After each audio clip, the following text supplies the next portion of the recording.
बीड जिल्ह्याच्या केज पंचायत समितीचे माजी सभापती आणि विद्यमान खासदार बजरंग बाप्पा सोनवणे यांचे विश्वासू शिलेदार म्हणून सर्व परिचित असलेले ज्ञानेश्वर चौरे म्हणजे एक शेतीनिष्ठ शेतकरी, एक प्रयोगशील शेतकरी आणि एक प्रगतशील शेतकरी म्हणून देखील ते प्रसिद्ध आहेत. भाटुंबा नगरीच्या सरपंच पदाची धुरा देखील त्यांच्या सौभाग्यवतींच्या माध्यमातून ते सांभाळत आहेत. तसेच केज विधानसभा मतदारसंघाचे राष्ट्रवादी काँग्रेस शरदचंद्र पवार पक्षाचे ते विधानसभा अध्यक्ष म्हणूनही नियुक्त झालेले आहेत.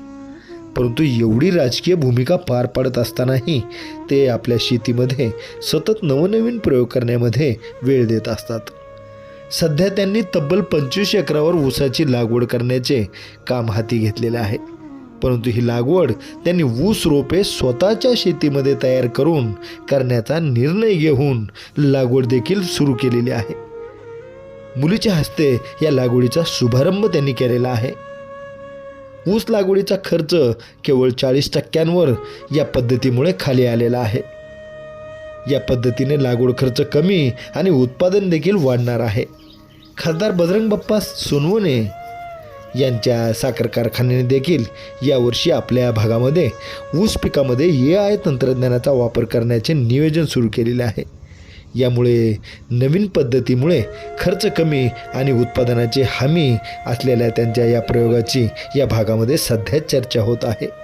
म्हणून याबाबत अधिक माहिती जाणून घेण्यासाठी आम्ही त्यांच्याशी साधलेला हा विशेष संवाद पहा न्यूज 1 महाराष्ट्र वाहिनीवर.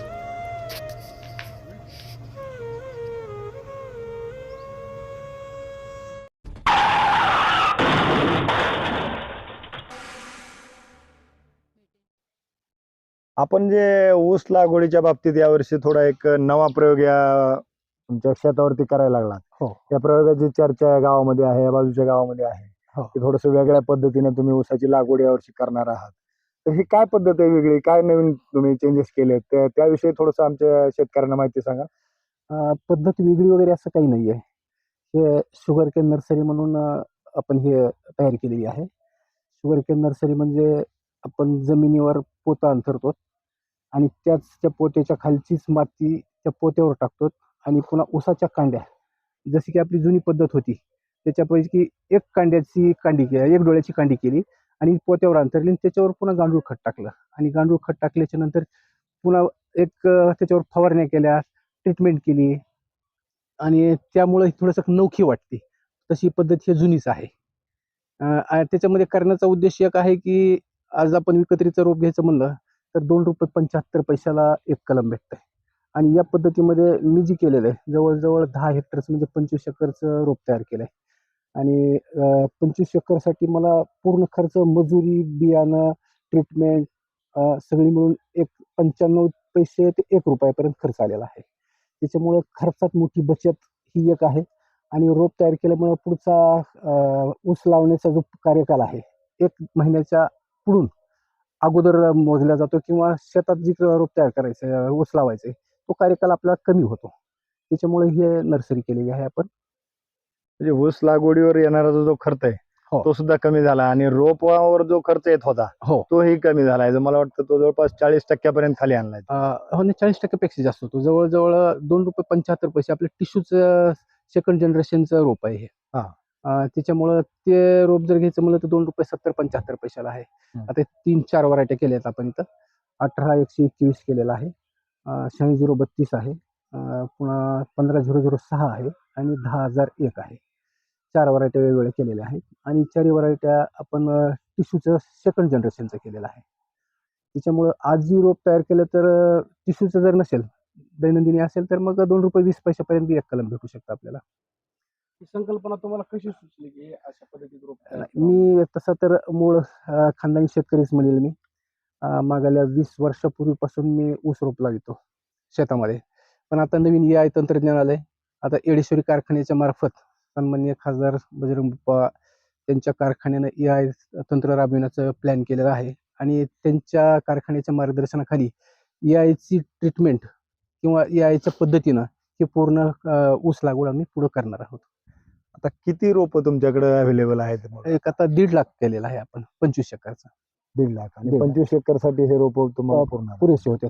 6x6 या अंतरावर आपण लागवड चालू करायला लागलो आहे. तर सरासरी आता आपल्याकडे ऊसाचं उत्पादन एकरी काय आहे आणि तुमच्या ह्या आता प्लॅन नुसार एक लागवडीची पद्धत बदलली तुम्ही, हो. थोडं रोपाचं काही चेंज केलंय तुम्ही, तर हो. ह्याच्यातून तुम्हाला वाढ किती होईल? आता किती उत्पादन निघतंय तुमचं आणि भविष्यात किती काढणार आहोत तुम्ही? संकल्प काय आहे? मागल्या जर पाहिलं तर आता आम्ही थोडंसं जास्त जमीनधारक जेव्हा आले आहेत शेतकरी, त्यांचा उतारा जरा कमीच येतो. 45-50 पर्यंत होतो. जे वैयक्तिक शेतकरी स्वतः शेती करणारे आहेत, एक हातापुरती ज्याला जमीन आहे असं म्हणतात, त्यांना 60-65 पर्यंत उतारा जाऊ शकतो. पण आज घडीला गेल्या वर्षी जी पाऊस झाला, सलग पाऊस झाला 4-6 महिने, आणि त्या पावसामुळे शेतीला वापसा नसल्यामुळं ऊसत दिसले चांगले, पण उतारा फार कमी आला. 35च्या आतबाहेर ॲव्हरेज आलं. आणि आजच्या ह्या परिस्थितीमध्ये त्याच्यातले जी काही उणीव आहेत ते आमच्या आता वरचेवर लक्षात आल्यात. आणि जी गेल्या वर्षी आम्हाला पाऊस जास्त झाल्यावर बी जी काही करणं अपेक्षित होतं, या त्रुटी सगळ्या आपण बघितल्यामुळं आता यावेळेस ते दुरुस्त करणार आहोत. त्याच्यामुळं आज घडीला माझं टार्गेट आहे, आता हे AI तंत्रज्ञानाच्या माध्यमातून 100 टन निघाय पाहिजे. पण खर्च आणि ती उत्पन्न ह्या दोन्हीचा ताळमेळ बघून 5 एकर AI मध्ये घ्यायला लागलो.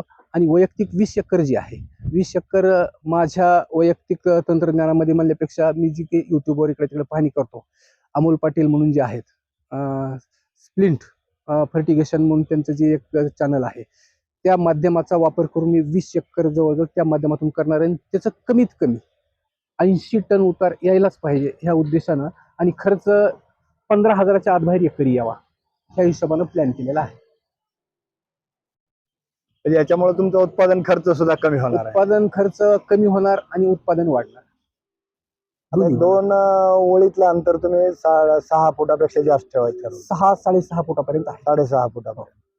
त्याचा फायदा सूर्यप्रकाशासाठी होणार आहे. हो, आता वरचेवर युट्यूबनं थोडंसं माणसं एक जागृत झाली शेतकरी. मध्यंतरी ऐकलं एकरी 400 टन हो. त्याचं ते रचना वगैरे ती पाहण्यात आली. तर त्याच्यामध्ये सांगण्यात एकच आलं की ऊसाला सूर्यप्रकाश हे मुख्य अन्न आहे. आणि सूर्यप्रकाश कसा भेटेल म्हणून मी अगोदर 5 फुटावर लावायचं नियोजन केलं होतं. पण हे 400 टन एकरी आणि ती काढण्याचं कारण मुख्य सूर्यप्रकाश हे बघितल्याच्या नंतर मी 1 फुटानं अंतर पुन्हा वाढवलं. आणि त्याच्यामुळं एकतर वजन बी वाढेल अशी अपेक्षा आली आणि मेहनत कमी झाली. त्याच्यावर ठिबक टाकायचा खर्च सुद्धा आणखी त्याच्यात कमी झाला. असे बऱ्याच खर्चामधून आम्ही कमी झालेलो त्या. एकीकडे शेतकऱ्यांची ओरड आहे की ऊस पीक परवडत नाही, ऊस पीक खर्चिक आहे, ऊस पिकाला उतारा येत नाही. तरी सुद्धा आपण आज अशा परिस्थितीत सुद्धा या भागात 25 एकरची नवीन ऊसाची लागण यावर्षी करत आहात. हो. ही एक या भागातल्या शेतकऱ्यांसाठी एक चर्चेचा विषय आहे. ऊस परवडत नाही हे संकल्पना चुकीची आहे. ऊसाचं जे तंत्र आहे ते तंत्र आपल्याला योग्य आत्मसात नाही केलं किंवा त्याचा वापर योग्य नाही केला तर फटका बसतो. आपण म्हणतो शेती ही न परवडणारं माध्यम आहे, व्यवसाय आहे. पण माझ्या मते शेतीसारखा दुसरा व्यवसाय नाही. त्याच्यामध्ये वेळ फार महत्वाची आहे. वेळेला प्रत्येक गोष्ट केली तर शेतीसारखं आउटपुट देणारा दुसरा धंदा खात्रीचा, समाधानाचा, विश्वासाचा असं वाटत नाही. आज निसर्गावर अवलंबून आहे, पण निसर्गावर अवलंबून त्याच्यावर मात करूनच कुठलाही व्यवसाय धंदा करावा लागेल आणि त्याच्यामध्ये आपण कमी पडणार नाहीत असं मला वाटते. पारंपरिक पद्धत जर बघितली तर 2 डोळ्याची टिपरी करून ऊस लावायची पद्धत आत्ता सुरुवात झालेली आहे. आणि 2 डोळ्याच्या टिपरीमध्ये जवळजवळ 2 टनाच्या आत बाहेर 1 एकरला ऊस लागतो, बेणं लागतं समजा. तर आणि याच्यामध्ये बघितलं जर आपण डोळ्या हे केलं तर 800 किलो 1 एकरमध्ये 800 किलोमध्ये भागून जाते. म्हणजे जवळपास 60% जास्त बियाण्याचा खर्च कमी होतो, बेण्यावरचा खर्च कमी झालेला आहे. कमी होतो, वेळ वाचले, वेळ वाचतो. आणि पारंपरिक पद्धतीमध्ये जर टिपरी पद्धत लावायची, आज मजुराचं एकरी 7,000 रुपये एकर ऊस लावण करतात. हो. आणि ह्याच्यामध्ये केलं तर जास्तीत जास्त 2-2.5 हजार रुपये खर्च येतो. म्हणजे बेण्यामध्ये त्या रोपामध्ये बराच मोठा तफावत आहे, वेळ आहे. त्याच्यामुळं ही पद्धत फार महत्वाची आहे, कामाची आहे, वेळ बचत होती, सगळ्याच बाजूने सोयीची आहे. आता आपण जे या ठिकाणी रोप तयार केलेले आहेत हे किती दिवसाच्या नंतर लागवड करणार आहात आपण? आता किती दिवस पूर्ण झालेत? मजुरामुळेच आम्हाला जवळजवळ 4-5 दिवस उशीर झालेला आहे. 25 ते 35 दिवसामध्ये लागण होणं अपेक्षित होतं. आज जवळजवळ 35 दिवस झालेले त्याला. 36-37 दिवस चालू आहे. उद्या लागण चालू करतात. उद्या चालू करताय. हा. मग आता हे नवीन पद्धतीची लागवड जे उद्याच्याला तुम्ही करायचं नियोजन केलं आहे उद्या, हो. कशा पद्धतीने करणार आहात? कोण काय वेगळं नियोजन केलंय पद्धत का? म्हणजे जी काही आहे आम्ही हा. ठिबकवर करू. हा. आणि आज आपली हिंदू संस्कृती सगळ्याच संप्रदायाला वगैरे मानती किंवा त्याचा आधार घेऊन पूर्ण आपण शेतकरी जगतो. तर ही लागवड मी माझ्या मुलीच्या हाताने पहिला एक रोप लावून सुरुवात करणार आहे. मुलगी हैदराबादला आहे, ती आज हैदराबादहून येणार आहे आणि उद्या सकाळी तिच्या हस्ते ऊसाची लागवड चालू करणार आहोत. उद्या ऊसाची लागवड सुरू होणार हो. आहे. एक मुलीच्या आहे हस्ते ते वैरागला, ती पण येत आहे. आणि तिसरी मुलगी अमेरिकेत असल्यामुळे ती येऊ शकत नाही, पण उद्देश आहे मुलींच्या हातानं ऊस लागवड करायची आहे.